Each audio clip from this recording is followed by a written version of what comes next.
Hi guys! For this video, i-document natin, no? Punta tayong Matnog, Sorsogon, no?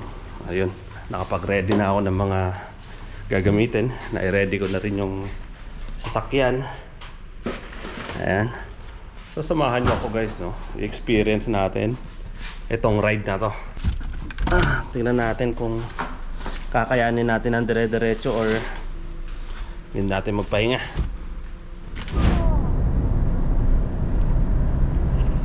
Ayun, no, andito na tayo sa expressway guys, SLEX na. Time check is 9:15. So kadarating lang natin dito sa Alabang. Ano bang mga preparation yung hinanda natin, no, para sa ride na to, no? So nagpa-align ako ng gulong, nagpakabit tayo ng fog light, no, sa Orion, para medyo maganda-ganda yung ating buga ng ilaw pagdating sa bundok. Change oil, kapapa-change oil ko lang na mga nakaraang buwan eh. So hindi naman to masyadong gamit, kaya hindi ko pa pina-change oil, pagbalik na lang. Tapos tulog ng driver, pahinga, yun ang importante guys. Tapos mga tools for emergency.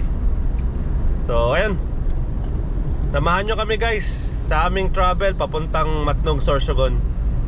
Let's go!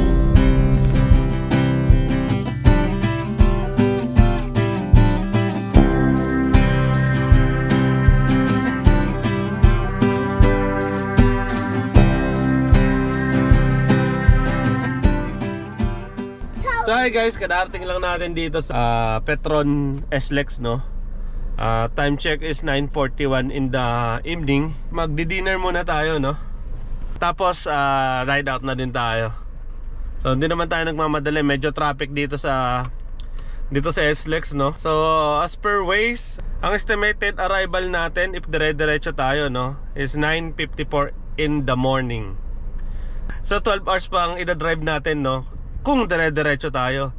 Sa tingin ko hindi ko kaya tong dire-diretso. So siguro mga darating tayo nito sa Matnog, Sorsogon tomorrow ng mga after lunch. Mommy. Say hi, Drake. Wow. Very good. Wow. You dance. Alright. So katatapos lang natin mag-dinner, no. Maluwag na ang SLEX, wala nang traffic. So ayun guys, no, back on the road tayo.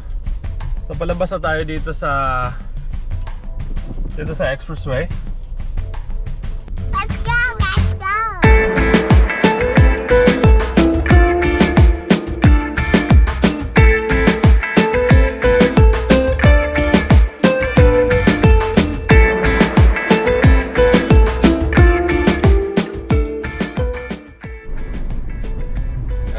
Time check tayo, so 11 in the evening, no. Nandito na tayo sa Santo Tomas, Batangas. Alright, so wala nang traffic, no. Yung takbo natin is dire-diretso lang. Kaya lang medyo maraming mga truck na tayo nakakasabay. Ayan. Pero napakaluwag na. Kaya lang puro truck na yung makakasabay natin.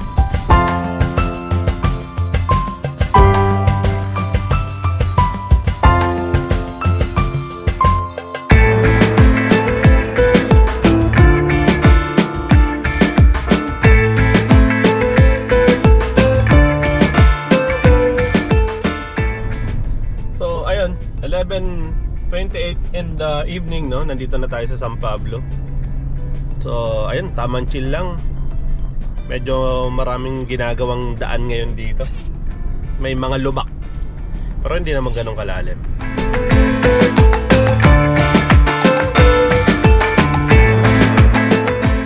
Lalagpas lang natin ang arko ng Quezon. Dito na tayo sa may Hacienda Escudero. So time check is 11:43 in the evening. Alright, malayo-layo pa tayo. So 498 kilometer to go.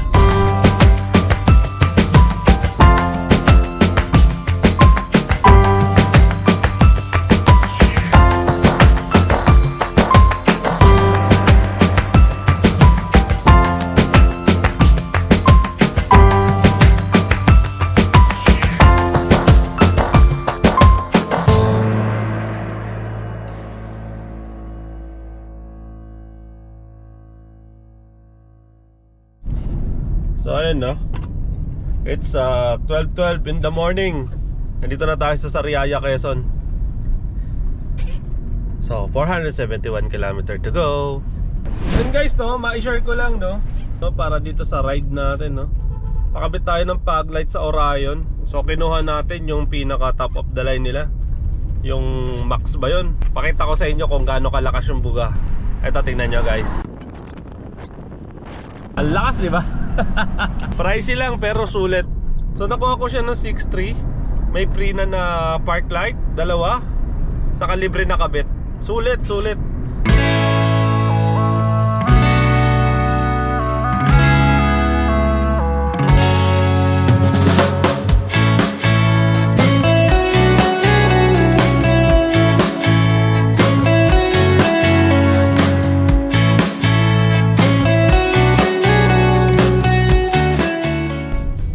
Check na 12:48. Paakit na tayo ng zigzag road. Tinatawag nilang bitukang manok. Sayang, no, at madilim. Hindi natin makukuhanan itong zigzag road, no. Pero napakaganda ng lugar na to. Isa to sa gusto kong motorin eh.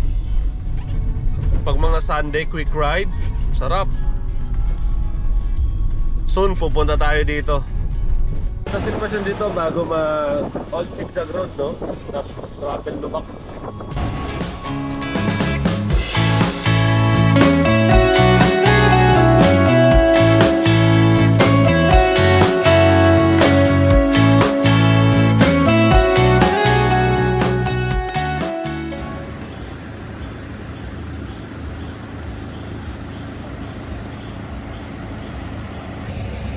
So guys, no, nandito na tayo sa old zigzag road, no. Pakit na tayo. Mag-aalauna na ng umaga.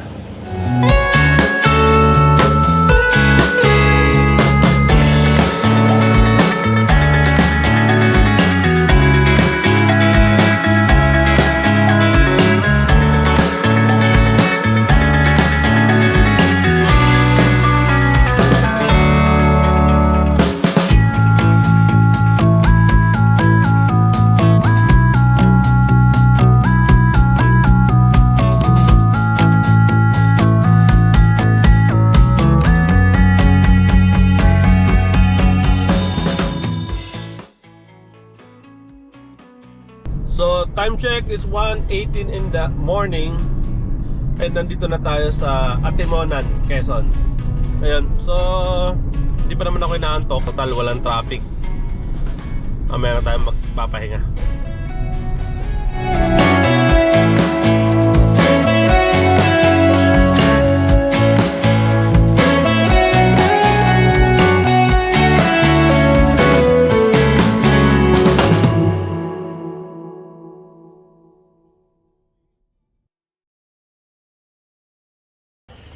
Ayun guys, no, good morning, good morning. So dito na tayo sa Bicolandia, no.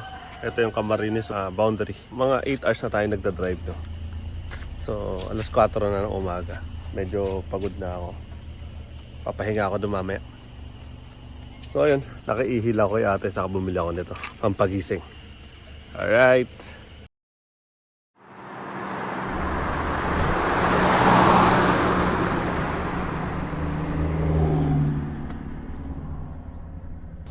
So time check, 6:18 in the morning. Natulog tayo ng alas 4. Tulog tayong 2 oras. Mukhang maulan. Good morning guys.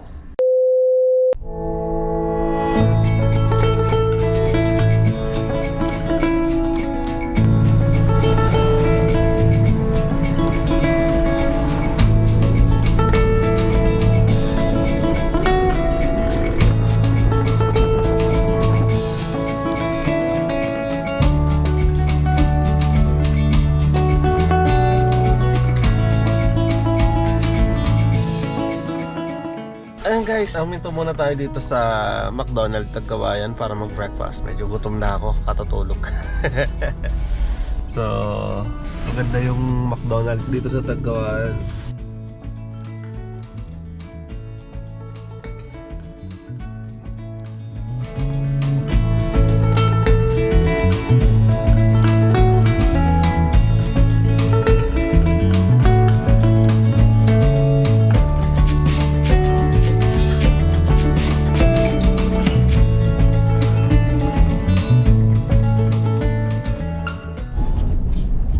10:17 in the morning, no? Nandito na tayo sa Sipokot. Dito grabe yung mga lubak na daan.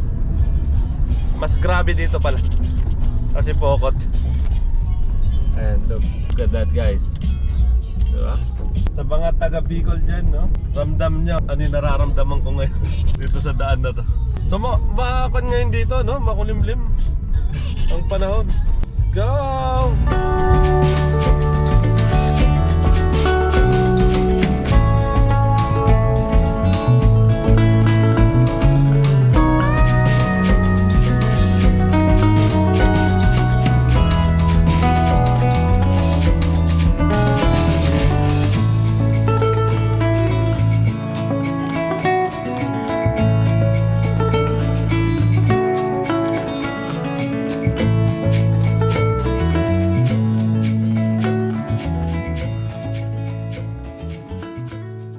Minto lang tayo saglit para mag-CR dito sa Shell Sipokot, no? Ang ganda kasi ng CR nila dito, aircon. Kikiligin ka pag umihi ka. Ito yung ating sasakyan. Kita mo naman yung mga lubak na dinaanan natin. Napakababa dun. Buti hindi nagsususayan.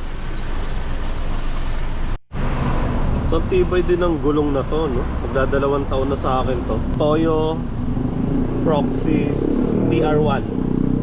Nakailang balikan na to dito sa Bicol. I think nasa 7.3 ata isa nito.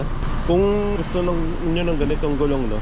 Kay Tire Shock, punta kayo Mandaluyong. Nakuha ko siya dati 3+1 eh. So nakatipid. San Fernando Camarines Sur. Ito yung simbahan nila. Yun, no? Gandang-ganda ako sa simbahan na to. Ayun, no? Dito na tayo sa Naga City. Time check is 11:21 in the morning. Good morning, good morning. Magtatanghali na, nagugutom na naman pala ako. Pampira. Ayan. So, guys, ito ang Naga City, no? Ayan. Itong Naga City, no? Ito ata yung pinaka urbanized na lugar dito sa no? Sa Bicol region. Kompleto lahat sila dito. May mga Toyota, Mitsubishi, mga ganun. Car dealer. Sa Legazpi meron din naman. Sorsogon wala pa, no? Ayun. So 209 km to go na lang tayo, no? Para makarating sa Matnog Port. More or less 4 hours and 50 minutes na lang ang da-drive natin if tuloy-tuloy tayo, no? Pero dadaan pa kasi tayo sa Sorsogon at dadaan tayo sa aking kamag-anak doon sa Sorsogon. Malalaman nyo pag asensado na ang isang lugar, matraffic.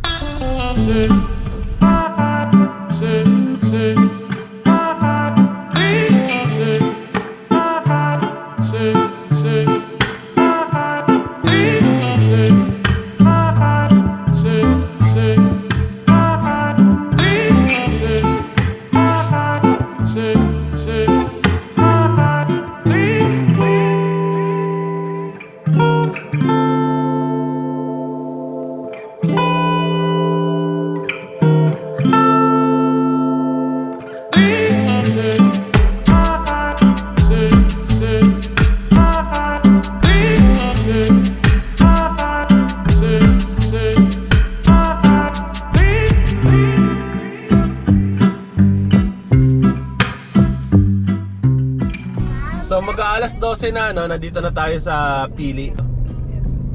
Yung mga pamilyar dito, yan. Yan, no? So 193 kilometers to go, no?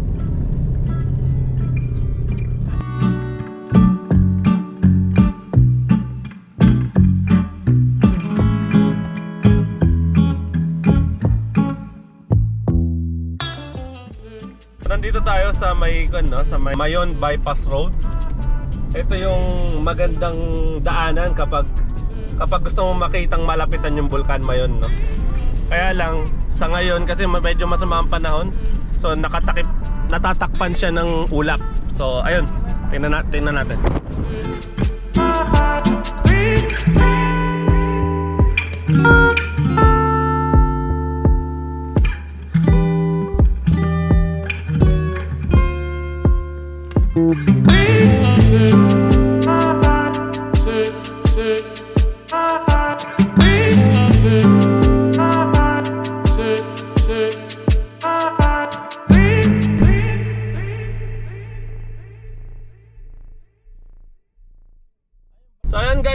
dito na tayo sa Sorsogon. Dito tayo dadaan sa gilid ng pier, no? Sarap sana magpalipad ng drone, kaya lang maambon. Sayang.